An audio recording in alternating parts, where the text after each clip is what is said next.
So I started off as an engineer at Purdue in the 80s.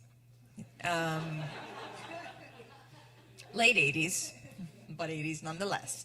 I was one of a handful of women at Purdue in engineering. Then I went to business school, University of Chicago, like quant jock extraordinaire. There were more women than there were in my engineering classes, but not half. My first job then was in automotive at Ford Motor Company, where women were like in the call center maybe, but not really anywhere in management. I mean, very few. Dealers, there was like the token one or two women that we put in place to, so it was really like, but the obstacles for me have been, I have chosen a very quantitative driven path that has been male dominated to the extreme.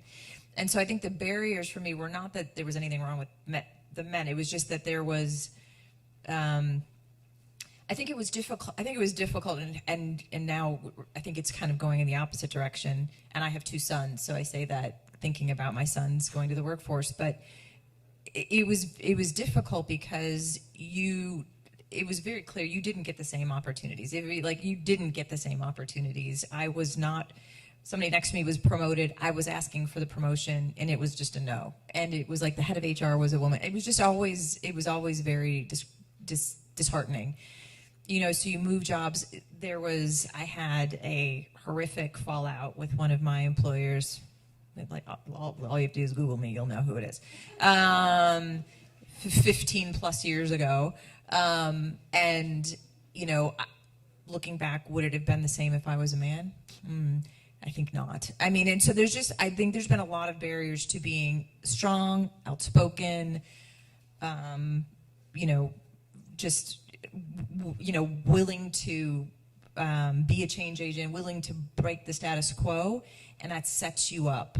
It sets you up. Sometimes actually amongst your women peers too, which I always found crazy, but it was always difficult. And so I think, you know, now I work really hard to support other women in the industry. My entire leadership team is women, and I don't do that purposefully. I think I just sort of, I look to be really, really inclusive, and now it's not just women, but it's trying to have more diversity, and not just of race or